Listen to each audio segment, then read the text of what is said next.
Šumus arba sutraukęs varžovų gynybą, nusimetinėti kamuolį laisviems komandos draugams. Markanenas veido į krepšį ir čia puikiai Eimanto Bendžiaus gynyba, tačiau taškus pelno. Vis progų realizavimo, už juos sėkmingiau tai darė tik Vokietijos rinktinė. Čia Lauri Markanenas po driblingo ir štai tokį metimą.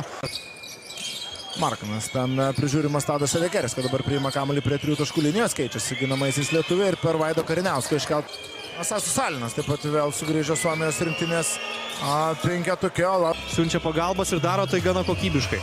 Markanenas kerta į baudos aikštelę, Valančiūnas trečiajame kėlinyje, sakyčiau, labiau pagyrų nusipelnęs net ne užpuolimą, prie ko mes įpratę. 2-2 ieškoma dabar Kariniausko, Motiejūnas arčiau krepšio, tačiau perdavimas baigėsi dar viena klaida. Ir Kuzminską jau turėjo nukeliauti kamuolys Donatui Motiejūnui, paskui buvo sunkiai. Pristabdo varžovų ataką, tačiau Suomiai spėja pereiti į kitą aikštės pusę. Markanenas ir pražanga prieš šitą aikštėje bando daugiau raumenų pasiūlyti Suomijai baudos aikštelėje. Ar Markanenas, tai 3 aukštaūgiai žaidžia Suomesnį žmogų, per jo rankas taip mesti, dar į dešinę ranką tikrai nebuvo lengva situacija, o Markanenu irgi. Komandinė lietuviams.